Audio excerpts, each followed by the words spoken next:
for more insight on this topic, we are being joined by our guest analyst, Wisdom Enang. He is a senior energy consultant as well as a public affairs analyst. Wisdom, is always a pleasure to have you on board. Good morning. Hi, good morning. Thank you very much for having me today. Good morning. Yes, absolutely. Sarah is with me right now. Thank you for joining us. Yes. All right. Thank you. So let's talk about it. Why is this such an essential topic for us to discuss today? For starters, is it very important to you? Basically, security is everybody's business, and it's something that should worry everybody because it's happening to one person today. It might happen to the next person tomorrow. So it's something that we all should be concerned about. And more so because the insecurity that we're facing is not perpetuated by outsiders, as we want to believe. It's more like amongst us. So it's more like a societal implosion. We're imploding as a people. And that's what worries me very much because, this wasn't the pattern we used to see in the past. We used to see, kind of external attacks. And so it is very worrying. And for the victims, very traumatic. For those victims, these are families. These are not just statistics. These are people that, have lives and, their futures ahead of them.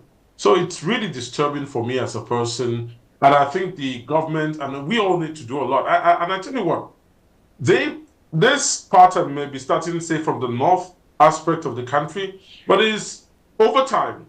And experientially, from other countries, we have seen that this phenomenon, if unchecked, will definitely spread to other parts of the country. And that's not what we want for peace and stability, which is a key precursor to having sustainable economic development and growth. Right. So definitely it's a concerning, problem for me. Yeah. Right. But I would like to also ask, how would you rate the governments, both at state level and federal level? How would you rate their response to these attacks and the strategies they've put in place over the years? Because we still keep seeing attacks over and over again. So if you were going to rate it, how would you rate it? I'll rate it, in fairness to the victims, in fairness to all Nigerians, I'll rate them a 5 over 10. No. And I give the 5 because they're putting the architecture in place, they have the good intentions. But you see, intentions does not always translate to results. Okay. And when that doesn't happen, you have to audit what happened, what are your processes, how are you implementing your intentions. Now, the government has always used one cliche or one rhetoric that is worrying to me, which is we have technically defeated the insurgents. And that worries me because I don't know what a technical defeat means for Nigerians, because under a technical defeat, someone's mother is not going to come back home. Someone's son is not going to come back home. Someone's child is getting kidnapped, and God knows when they will ever see that child. Someone is being taken at birth or youth, and then before you see them again, they are already indoctrinated and trained to become an insurgent by way of mindset. So when they say technical defeat, I get worried. Now, we've tried a number of things. We've changed the service chiefs. Now, I'm even asking, should we remove all the military personnel that we have and get new ones? You're asking where is the root cause of the problem? Because when we changed the service chief, everyone was clapping. Oh, we've finally gotten the silver bullet. Actually. But we haven't still gotten the answers. So it's like, do we need a complete overhauling mindset of the military institutions that we do have? Do we need a complete change in approach? And some people even dare to ask, do we need to call on our international brothers like the US to come and help us? We've seen that in different countries where they're fighting and then the whole thing is out of hand and they have to pay. But is that going to bring us any benefit? Or truly, do we know the problem and then we're just shy away from getting the answers? I'll tell you one thing though. Without the aspect of naming and shaming people who are sabotaging the effort, you're not going anywhere. Yeah. People are always going to have a field day. Remember, the general that was about to talk about some of the issues that, and some of the sabotaging efforts in the army, I think he was killed. And you know, there's a number of things going on like that. I read something about a controversy about one of those chief of army staff that died, and someone said, well, he knew so much about what was going on, the new one, and then I think he died in a plane crash. It's just a lot of, when you hear about cabals, it features everywhere. And you're wondering, are the cabals more stronger than the government, or are the government in the day and cabal at night? Okay. That's just the big question, the rhetorical question. That's a billion-dollar question. Well, earlier on, Sarah talked about the impact of the attacks on the economy. She talked about the emotional trauma. And then there's another one, displacement. Let's talk about displaced families. The federal government came up with IDPs, internally displaced people's camps, IDP camps, all across the country. Now, for how long do these families stay in the IDP camps before government should reintegrate them into the society? And my question is double-headed. And what should government do so that these people are fully reintegrated into the society once again? All right, thank you very much. I think before I even tackle that, I'd like to define reintegration from my own standpoint, right? When we talk about reintegration, we're talking about being functional in the society again. We're talking about where those guys get in there and they don't have to, at the slightest sound of a knockout or something, they don't have to be scared. Panic. They don't have to feel something is going to go wrong. So that's integration. And then the other part is reintegration to understand that those forms of lives are not a normal. I'll tell you what, I was walking with one of my securities that come from the north, and we heard a sound of what looked like a gun shot.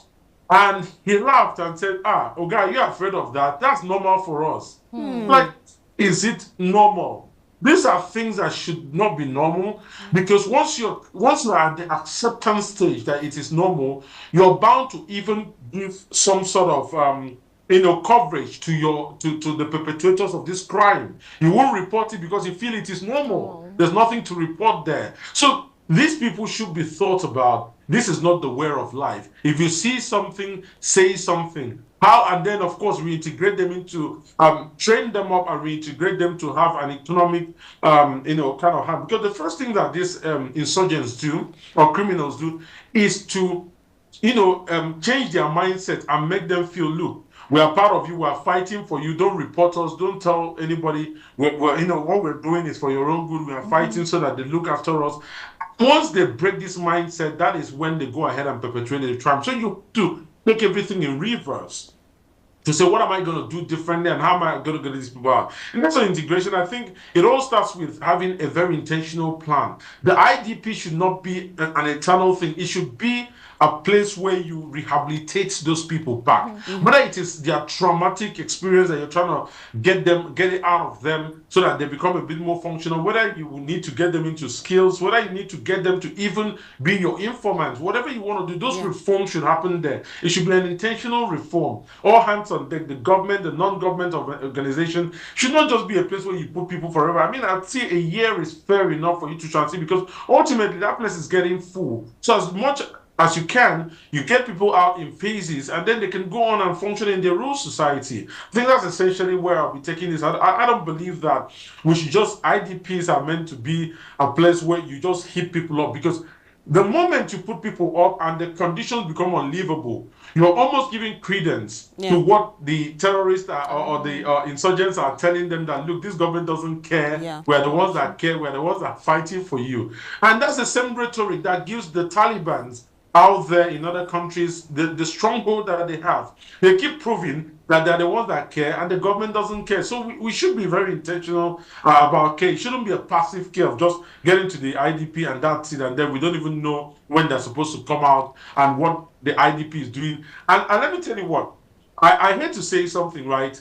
You find out that a lot of sophisticated crimes too still emanate from our prisons. Why are they emanating from the prisons? Because prisons have become a safe havens where, in fact, some of the kingpins feel safer. They stay there and they're organizing very serious crimes. So the IDP itself could become counterproductive if you're not careful. It could be a breeding ground for a new set of criminals. So you've got to be very intentional and make sure that there is, above all things, that you're changing psychologically the mindset of the people that are supposed to go through the IDP program. Right. One of the very important segments or sectors that this insecurity also affects has to do with education. Over the years, we've seen bandits, terrorists go to schools, kidnap students, and we've also had cases where parents are not safe to take their children to school anymore. Schools now shut down, closed down because of insecurity. How can this be managed? Because it's affecting the educational sector, particularly in some select regions of the country. So how can this be properly managed? We can hear you, Dr. Wisdom. We cannot hear you. We don't have your audio. Can you hear me? Yes, can you hear we me? can hear Yes. you now. Thank you. I think the important thing that we need to know is two things. First, Nigeria at this point in time should have begun to adapt solutions and improvise to solve those problems. Now, the first is enhance security, and that's the most obvious. The second thing is right. I tell you what, when COVID-19 came, everybody embraced technology. It was the go-to because even in schools that you taught are set up by the British and the Americans in Nigeria to run their standards, they all embraced it. And I feel away, say COVID-19 is gone. But the truth is, with what you've said, are there parallels between that and solving the problem of having education but not exposing yourself to where the criminals know exactly where you would be at that material point in time? The answer is yes. There are avenues for leveraging that. I mean, hypothetically, because someone would say, well, what are the funding? What is the level of literacy? But those are all things that we solve on a progressive basis. And I'm just putting end to end that, yes, the simple answer we need is enhanced security. The simple answer we need is declaring a kind of a subtle state of emergency and making sure that we beef up security at these very centers. I'll tell you what they do in places like Iraq when there was a full-blown war. They used to have escorts. So what they do, they have armies have their own what we call their various missions on a daily basis.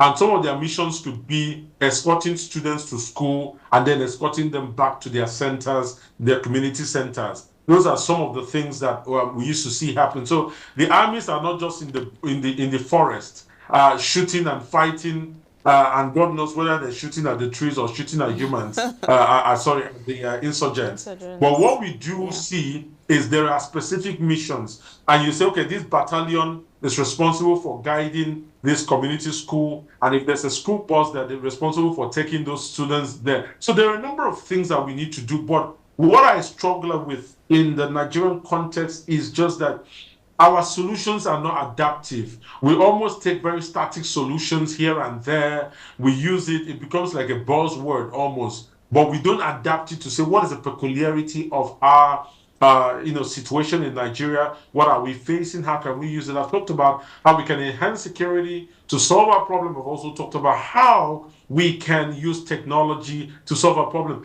And it all starts with saying, so if I were to be a governor and I want to solve it, I'll start an 8-year roadmap towards putting technology, just in case there are such security disruptions, our students are not affected. These are things that we can almost certainly do. But it's not overnight. It has to be that conscientious effort to say, look, we're going to put this in place.